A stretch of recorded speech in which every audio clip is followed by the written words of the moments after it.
중국의 4중 전해가 개막을 했습니다. 지금 경제 성장률이 추락한다라는 소식도 더해졌는데 그래서 여기에서 돌파구를 찾을 수 있을까 다들 주목하고 있는데요. 오늘은 중국에 대해서 자세하게 분석해 드리겠습니다. 오늘 이 시간 권소연 마케린 센터장과 함께하겠습니다. 센터장님 어서 오세요. 네, 안녕하세요. 네, 반갑습니다. 네. 중요한 경제 지표가 일단 발표가 됐더라고요. 어떻게 그렇죠. 보셨습니까? 사실 네. 중국 굉장히 중요한 나라죠. 우리나라가 중국에 대한 의존도가 높고 기본적으로 또 중국에 투자하는 중화기미들도 많고 세계 2위 경제 대국이잖아요. 근데 어제 이제 경제 성장률을 발표를 했는데 3분기 국내 총 생산 GDP 증가율을 보니까 전년 동기 대비 4.8%로 집계가 됐어요. 네.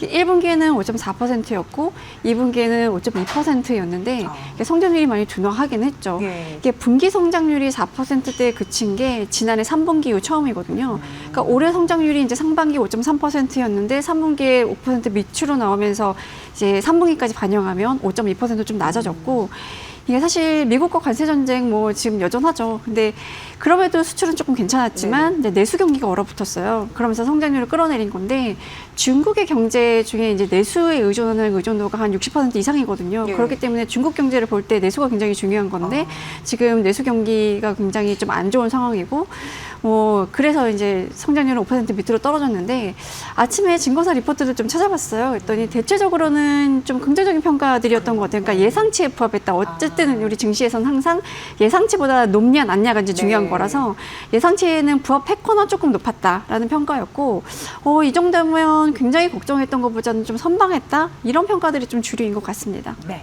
그렇다면은 세부 지표의 모습은 어떻게 보셨어요? 일단 이제 내수가 되게 안 좋았다고 얘기할 수 예. 있는 게 9월 소매 판매를 보니까 지난해 같은 기간 대비 3% 늘어나는데 그쳤더라고요. 이게 지난 5월에 6.4% 기록한 후에 계속 이제 둔화하는 추세인 건데 작년 11월 이후 가장 낮은 증가율을 보인 거예요. 예. 그러니까 사실 중국 정부가 계속 이제 이고환신 정책을 펼쳤었는데 이고환신이라는 게 그냥 낡은 것을 새 것으로 바꾼다라는 뜻이에요. 그러니까 뭐 소비자라든가 기업이 뭐 노후한 제품을 좀 교체를 할 때 정부가 좀 지원을 하면서 좀 많이 바꿔라. 뭐 그러면서 이제 소비가 이루어지고 이러는 건데 개인 같은 경우는 뭐 자동차라든가 뭐 가전제품, 가구 이런 소비재를 조금 주로 바꿨고 기업은 이제 노후 설비, 장비 이런 거 교체하면 정부가 지원금을 줬었거든요.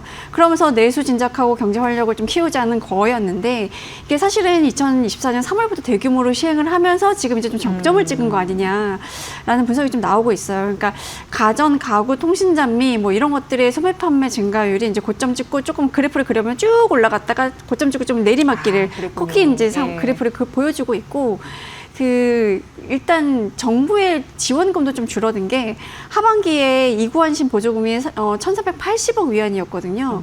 이게 상반기에는 1,620억 위안이었었어요. 그러니까 그거보다 좀 줄었고 이제 이게 2024년 3월부터 이제 시작을 했으니까 그러니까 대규모로 사실 그 전에도 좀 있긴 했는데 어쨌든 이제 시간이 지나니까 바꿀 사람들은 어느 정도 바꿨다. 그러니까 교체 수도 점점 줄어들 수밖에 없는 거고 여기에 또 한 가지 이제 중국 정부가 공무원과 공공기관 직원들 외식 자제령을 좀 내렸었거든요. 그러면서 외식 지출도 이제 3개월째 부진한 모습을 보였었죠. 네. 근데 경제 성장을 이끄는 것 중에 하나가 굉장히 중요한 게 투자인데 그렇죠. 투자는 덜 투자도 됐나요? 부진했습니다.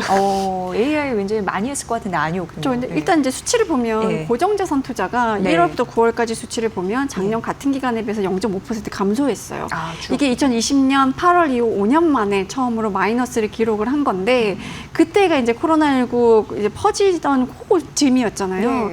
그러니까 그때보다도 지금 투자가 더 얼어붙었다는 의미인 거고 그동안에 사실 중국 경제를 이만큼 끌어왔던 것 중에 하나가 부동산이었는데 이 부동산의 1월부터 9월까지 누적으로 부동산 개발 투자액을 보니까 이것도 지난해 같은 기간 대비 13.9% 감소했습니다.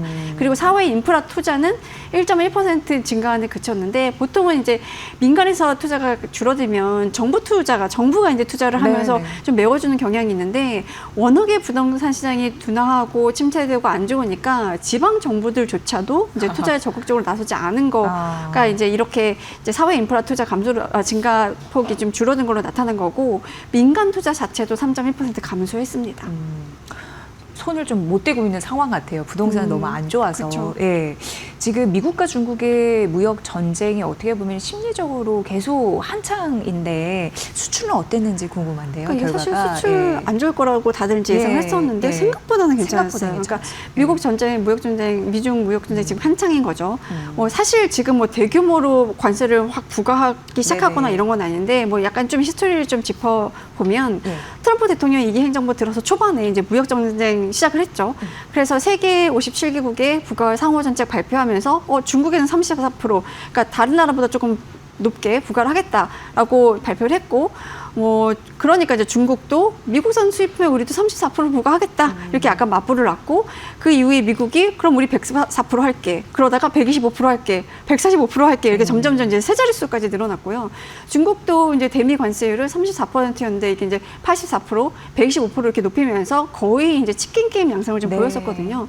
그러다 이제 이렇게 하면 둘 다 공멸한다라는 이제 서로 이런 느낌을 좀 가졌겠죠. 그래서 이제 계속 고위급 무역 회담을 열면서 지난 5월에 이제 상대국에 대한 관세를 조금 낮추자. 그래서 미국은 중국산 제품의 30%, 중국은 미국산 제품의 10% 이렇게 부과하기로 이제 조정을 했고, 추가 관세의 24%포인트를 더하는 것도 이제 90일 유예가 된 상태예요. 그러면서 이제 전반적으로 휴전에 들어갔는데, 이제 최근에 또 중국이 미국에 대한 이제 히토류 수출 인제 제한하고, 미국이 그럼 우리 이제 고관세 매기겠다 뭐 이러면서 다시 이제 재발된 분위기인데, 이게 뭐 지금 기술이라든가 자원 수출부터 높여가면서 미국은 계속 중국에 대한 수출을 막고 있고, 또 뭐 거래 제한 대상에 이제 자회사, 뭐 중국의 이제 화웨이 같이 수출 통제를 받는 기업의 자회사까지 포함하고 이러면서 영역을 좀 확대하고 있는데, 이게 기본적으로 이제 무역 실제로 고관세를 물리거나 뭐 이런 건 아니어도 심리적으로 이제 위축이 되는, 뭐 어쨌든 경제는 저는 거의 뭐 80% 이상의 심리라고 생각하기 때문에 심리적으로 좀 이제 이 수출이 위축되지 않을까라는 좀 이런 우려도 있었고, 미국이 다른 주요국에 대해서 이제 8월 1일부로 상호 관세를 부과하기 시작했잖아요. 그렇게 되면 중국이 사실 베트남이라든가 뭐 인도네시아 같은 아시아의 다른 국가를 통해서 우회 수출하는 이 수출 장부도 굉장히 높아지는 셈이기 때문에 이거에 따른 영향도 굉장히 있을 거라고 생각을 했거든요. 그런데 이제 뚜껑을 열어보니까 3분기 수출이 전년 대비로 6.5% 증가했더라고요. 이게 절대 규모로 봐도 3분기 수출이 9,700억 달러니까 이제 역대 두 번째로 이제 좋았고요. 특히 9월 수출은 미중 무역 전쟁 와중에도 전년 대비로 8.3% 증가했으니까 상당히 선방했다라는 평가가 나오고 있는 겁니다. 네. 그럼 센터장님, 이렇게 수출이 의외로 견조했다라는 건데 그 배경 어디서 찾아볼 수 있을까요? 사실 미국이 굉장히 큰 무역 상대국이고 뭐 미국에 대한 수출이 절대적으로 높긴 한데 이게 지금 이제 미중 무역 전쟁이 지금이 처음이 아니잖아요. 트럼프 1기 행정부 때도 그랬고 바이든 정부 때도 계속 이제 중국에 대한 제재가 여러 가지로 가해졌기 때문에 중국은 그동안 꾸준히 미국 이외의 수출을 좀 다변화하는 노력을 좀 해왔던 게 지금 이제 좀 효과가 나타나고 있는 것 같은데, 3분기에 나라별 수출 증가율을 보면 미국만 줄어들고 나머지 국가들의 이 수출은 좋았어요. 특히 이제 아프리카에 대한 수출이 굉장히 좋았고, 뭐 아세안 지역도 마찬가지고, 뭐 유럽연합, EU로의 수출도 견조했거든요. 특히 EU 같은 경우는 이제 제조업 경기가 일부 좀 좋아지기 시작하면서 중국산 제품에 대한 이제 수입이 많이 늘었고, 우회 수출이 어려워진 데에 따른 타격이 좀 크지 않았을까라는 이제 우려도 좀 있었는데, 실제로 5월 기준으로 보면 이제 주요 우회 수출국인 베트남, 인도네시아 뭐 이런 나라를 이제 통해서 중국이 미국으로 실어보낸 수출 규모가 42억 달러 정도밖에 안 되더라고요. 그게 중국 5월 수출의 1.3% 수준에 불과를 하니까 이게 주요국의 상호관세를 높이는 거에 따른 우회 수출 타격도 사실상은 크지 않았다라고 보는 거죠. 네. 그러니까 중국 내부적으로 그러니까 내수가 좀 부진하는 게 문제라고 하셨는데 그럼에도 불구하고 금리는 이제 동결했다라는 맞아요. 이벤트가 어제 있었습니다. 이제 뭐 GDP 발표와 이제 금리 결정과 그리고 사중 전회가 동시에 이제 이루어졌는데 어제 인민은행이 10월 대출 우대 금리를 동결했어요. 이게 5개월째 동결을 한 건데요. 일반 대출 기준이 되는 1년 만기 대출 우대 금리는 연 3%, 그리고 주택담보대출 기준이 되는 5년 만기 금리 연 3.5% 유지를 했습니다. 일단 경기 하방 압력 커지고 있지만 통화 정책에 있어서는 조금 신중하게 가겠다라는 게 이제 드러났는데, 뭐 일각에서는 뭐 연말 정도면 통화 완화 정책에 나설 수 있지 않겠냐라는 전망도 좀 내놓고 있긴 한데 기본적으로 미국이 기준금리 인하를 좀 재개할 것이라는 전망들이 좀 높잖아요. 그리고 중국 내에서도 지금 디플레이션 압력이 좀 높거든요. 그러니까 한 4분기 들어서는 인민은행도 금리를 낮추지 않겠냐라는 얘기가 좀 나오고 있고, 통화 완화 정책에 더해서 이제 부동산 활성화 같은 이제 부양카드를 꺼내줄 수 있다라는 얘기도 좀 나오고 있고, 예, 일단 이제 소비 진작, 그러니까 내수 진작 쪽에서 소비를 좀 자극하기 위한 정책이 이제는 그 이구환신 정책의 구조로 이제 내구재에 집중이 됐다면 이게 서비스로 이동할 것이라는 전망도 이제 나오고 있는데 실제로 중국 정부가 8월에 이제 서비스 소비 확대를 위한 금융 지원 정책을 일단 내놨고요. 9월에도 몇 가지 이제 지원책을 내놨는데 이렇게 보면 뭐 예술이라든가 영화 이런 창작물을 좀 지원하겠다. 네. 그리고 박물관이나 미술관 등 뭐 이런 인프라를 좀 확충하겠다. 그걸 통해서 뭐 의료, 레저, 휴양 부분에 여러 가지 제한 조치를 완화해서 이제 외국인 관광객도 좀 끌어모으겠다. 뭐 이런 것들이 좀 포함되어 있는데 실제로 무비자의 범위를 확대한다거나 아니면 외국인의 맞춤형 관광 상품 출시 그리고 외국인 학생 유치 이런 내용도 있는데 사실 무비자 된 다음에 한국인들도 중국 여행도 굉장히 많이 가시더라고요. 예. 이런 제한 조치를 좀 완화하면서 외국인 관광객들 들어와서 중국 경기를 좀 부양하는 데 기여하는 이런 것들을 좀 노리고 있는 것 같습니다. 네. 센터장님은 어떻게 보세요? 지금 중국 경제 성장률이 좀 추락하는 흐름인데 그런 경기 부진은 한동안 이어질 거라고 보세요? 지금 이제 전반적으로는 이어질 거라는 전망들이 좀 높긴 그래요? 하죠. 예. 이게 내수 부진 그리고 부동산 침체 이런 것들이 이제 뭐 일부 정책으로 확 바뀔 수 있는 것들은 아니거든요. 그러니까 지금 사실 내후 외환인 것 같아요. 안쪽으로 그러니까 내수도 힘들고 이제 대외적으로는 무역 정책 때문에 힘든 상황인 건데 올해 중국 정부의 연간 성장률 전망치가 그러니까 목표치가 5%예요. 그게 이제 4분기에 최소 4.5%를 달성해야 올해 5% 성장이 가능한데 로이터 통신이 보도한 거를 보면 중국 4분기 성장률이 아마 4.3% 정도 될 거다라고 보고 있는데 이 정도 성장하면 연간 성장률은 한 4.8%에 그치거든요. 그러니까 중국 정부의 목표치에 좀 부합하지 못할 거라는 전망들이 좀 있긴 한데 그래도 부정적으로 볼 것만은 아닌 게 산업 생산을 보면 3분기 전년 대비로 6.2% 증가하는 걸로 증가율 자체는 둔화하긴 했는데 이게 월별로 보면 7월부터 8월까지는 전년 대비 증가율이 5% 정도로 낮아졌었어요. 네. 그게 9월에는 6%로 좀 올라갔으니까 뭐 이런 부분에 좀 기대를 해볼 수 있지 않을까 싶고 이제 세부적으로 보면 뭐 로봇이라든가 자동차, 전력 발전 기기 이런 데서 생산이 좀 늘었거든요. 그러니까 이게 대표적으로 이제 첨단 산업인 거잖아요. 그렇죠. 전력 발전 기기도 사실은 우리가 이제 AI, 데이터 센터 이런 것들을 위해서는 필요한 거라서 이런 첨단 산업에서 뭔가 생산이 늘어난다면 중국 경제의 체질이 조금씩 바뀌면서 좀 이제 기대해 볼 수 있는 면이 좀 있지 않냐라는 이제 얘기가 좀 나오고 있고 근데 문제는 이제 뭐 내년인 거죠. 내년 성장률 5%는 좀 힘들 거라는 전망들이 나오고 있는데 일단 블룸버그가 집계한 2026년 중국 경제 성장률 전망치는 4.2%예요. 아마 중국은 또 5% 성장률 목표치를 5%는 이제 고수를 할 것 같긴 한데 모 증권사의 분석을 보니까 일단 핵심은 내수 부분의 회복이고 그런데 부동산 경기가 지금 너무 이제 안 좋잖아요. 그러면서 구조적으로 내수가 회복하길 기대하기는 어려운 상황이고 이구환신 정책 같은 것도 이미 이제 고점 찍고 이제 내리막길을 걷고 있으니까 이런 소비 부양책 효과도 지속 가능하겠냐 그렇지 않다라는 이제 보고 있는 시각도 좀 있고요. 이게 절대적인 성장률 자체는 사실 5% 성장률이면 우리나라 입장에서 보면 굉장히 높은 거거든요. 그렇지만 이제 이 우리나라보다 이제 중국은 이제 성장 가도를 달려왔고 그 중국 경제가 5% 정도 성장에 그친다면 그 5%의 프리미엄을 줄 만한 레벨이냐라는 이제 의문은 좀 있다라는 이제 분석도 좀 내놓고 있습니다. 그래서 결국 목표에 부합하더라도 이게 근본적인 수요 기반이 취약하고 경기 둔화 우려가 반복될 가능성이 있다는 점에서 조금 우려가 된다는 이제 분석들이 나오고 있고 중국이 제가 보기에는 그러니까 단기적으로 성장을 끌어올릴 만한 여러 가지 부양책을 내놔서 5% 맞출 수는 있죠.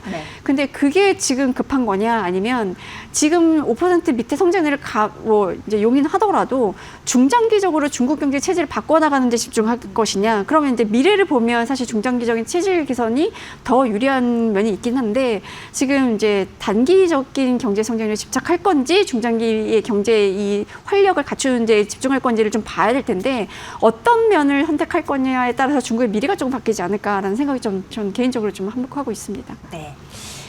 어제 이제 말씀해 주다시피 4중전회가 개막이 됐는데 청사진을 제대로 좀 제시할지 궁금합니다. 이게 사실 4중전회라는 게 그러니까 중국 공산당은 5년에 한 번씩 이제 전국 대표회의를 열어서 중앙위원 약 200명 정도 선출하거든요. 이 분들이 이제 국정 그리고 공산당의 주요 현안을 심의하고 의결하는 그 회의가 중앙위원회 전체 회의예요. 그러니까 이제 줄여서 중전회라고 부르는데 보통 중전회는 당대회 이후에 5년 임기 동안 이제 7차례 열려요.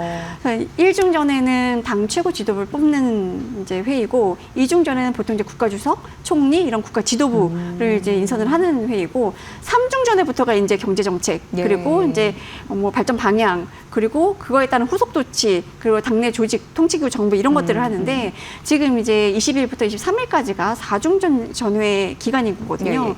그러니까 이제 5년간의 경제 청사진을 제시하는 제15차 5개년 계획을 논의하는 회의인 건데 지금 14차 5개년 계획이 2021년부터 2025년이거든요. 그러니까 올해로 이제 끝나고 2026년부터 2030년까지 중국 경제를 어떤 방향으로 끌어갈 건지 그 큰 방향을 결정하는 게 이제 지금 4중 전회의 가장 큰 현안인 건데 중요한 거네요. 그렇죠. 근데 지금 워낙에 미중 무역 전쟁에 뭐 내수 부진에 부동산 침체 뭐 안팎이 힘든 상황이니까 그래서 지금 올해 4중 전회에 이제 쏠리는 시선이 좀 더 센 것 같아요. 근데 어제 뭐 시진핑 국가주석이 연설하면서 뭐 5개년 계획에 대해서 말은 했다고 하는데 뭐 구체적인 내용이라든가 뭐 방향, 숫자 이런 거를 제시를 하지는 않았고 원래 이렇게 전체 회의에서 발표된 내용을 바로 이제 공식화하지는 않고요. 전국 인민대회에서 이제 전인대라고 보통 부르잖아요. 내년 3월에 열리는데 그 전인대에서 최종 승인을 해야 그게 이제 5개년 계획으로 확정이 되고 그때 이제 공식적으로 발표를 하고 그래요. 그래서 이제 4중 전회 때 대략의 이제 분위기는 알 수 있으나 구체적인 뭐 예를 들어 5개년 동안 연평균 경제 성장률을 얼마로 맞추겠다 이런 것들은 이제 숫자는 나오지는 않는 거거든요. 근데 아마도 이제 추정컨대 뭐 이제 인공지능 AI 같은 이제 과학기술의 혁신이라든가 뭐 탈탄소라든가 서비스 소비 진작 이런 것들이 이제 담기지 않을까라는 이제 전망들을 좀 하고 있는데 아마도 단기적으로 소비 시작을 하는 쪽보다는 첨단 기술 투자, 그러니까 앞으로 중국이 먹고 살아야 될 그 핵심 성장 동력에 대해서 좀 초점을 맞추지 않겠냐라는 얘기들이 좀 나오고 있고요. 또 제조 공급망을 이제 지금 뭐 기술 관련된 패권 전쟁 시대잖아요. 여기에 맞게 좀 재정비를 하고 첨단 기술 분야에서 취약점이 뭐냐, 이건 어떻게 해결해야 되냐. 사실 이제 중국은 우리가 생각했던 것보다 첨단 산업 상당히 앞서 있고 이제는 사실 대륙의 실수란 말이 이제 사라졌잖아요. 워낙에 중국이 뭐 반도체도 그렇고 뭐 우리 로봇 청소기만 봐도 이게 대표적인 기업이 중국에서 이제 나왔고 이러니까 이런 부분에서 이제 중국이 가야 될 이 방향성 이런 것들을 좀 제시할 거라고 보고 있는데 거기에 더해서 이제 12월에 경제공작회의가 열리거든요. 여기서는 2026년 경제정책 방향을 제시할 예정인데 이제 이것까지도 이제 지켜봐야 우리가 중국 경제에서 어떻게 판단할 수 있을지를 좀 생각해 볼 수 있을 것 같아요. 네, 그 중국 증시에 투자하는 투자자분도 꽤 있잖아요. 그렇죠. 중학개미라고 불리죠 우리가. 사실 미국 주식에 절대적으로 투자를 많이 하고 있긴 한데 올해 들어서 해외 주식 투자 동향을 이제 어제 세이브로에 들어가서 좀 보니까 미국 증시에서 올 들어서 217억 달러 정도 순매수 가장 많이 사들였고 홍콩 증시에서 4억 3천만 달러 순매수했고 유럽 증시에서 6,200만 달러 순매수해가지고 이렇게 미국, 홍콩, 유럽 순이더라고요. 일본, 중국 증시에서는 사실 순매도였는데 중국 증시에서는 3,800만 달러 순매도를 했어요. 워낙에 중국 경제가 지금 그렇게 좋지는 않고 중국의 미래에 대한 이제 의구심들이 좀 있기 때문에 대부분 이제 미국 증시로 많이 가신 것 같은데 그래도 최근 한 달간 중국 증시 중에서 뭘 많이 샀나 봤더니 그 캠브리콘이라는 기업인데 AI 반도체 설계 기업이에요. 1,482만 달러 순매수해서 가장 많이 사들였고 그 열관리 시스템 업체인데 저장 입는 기계라는 업체가 있거든요. 그러니까 예전에 우리가 중국 하면 이제 뭐 제약사들 뭐 이렇게 많이 사들이고 그랬었는데 이제는 데이터 센터, AI 뭐 이런 약간 최첨단 산업의 선봉에 있는 종목들을 중학개미들이 많이 사들였더라고요. 그래서 순매수 상을 10위 안에 보니까 뭐 에너지 절감 시스템 제공하는 업체라든가 뭐 스마트 제조 서비스하는 뭐 폭스콘 인더스트리얼 인터넷, 뭐 반도체 장비 업체인 나우라 테크놀로지 그룹 그리고 뭐 차이나 AMC 로봇 ETF 이런 것도 이제 상위에 올라가 있고, 그러니까 AI 로봇 같은 이제 최첨단 산업의 이런 관련주를 많이 샀는데 이게 우리 미국 증시에서 사는 뭐 엔비디아나 이런 AI 관련된 주식을 사는 거랑 같은 맥락이라고 저는 봐요. 근데 중국 증시 자체는 그러니까 경제 자체에 대한 우려는 좀 있지만 거기서 중국 정부가 이제 방점을 찍고 있는 산업들이 이런 것들이니까 뭐 나중에 이제 12월에 경제공작회의라든가 내년 3월에 전인대 이런 데서 나오는 경제 정책들을 보면서 어디에 방점을 띄는지 조금 구체적으로 보시고 거기에 관련된 주식을 산다면 중국은 워낙에 내수 시장이 받쳐주는 나라니까 그런 쪽에 투자를 하시면 그래도 크게 손해는 보지 않지 않겠나는 개인적인 생각을 좀 해봅니다. 오늘은 중국 이벤트 그리고 전략에 대해서 싹 한번 훑어드렸습니다. 권소연 마케팅 센터장의 분석이었습니다. 잘 들었습니다. 네, 감사합니다.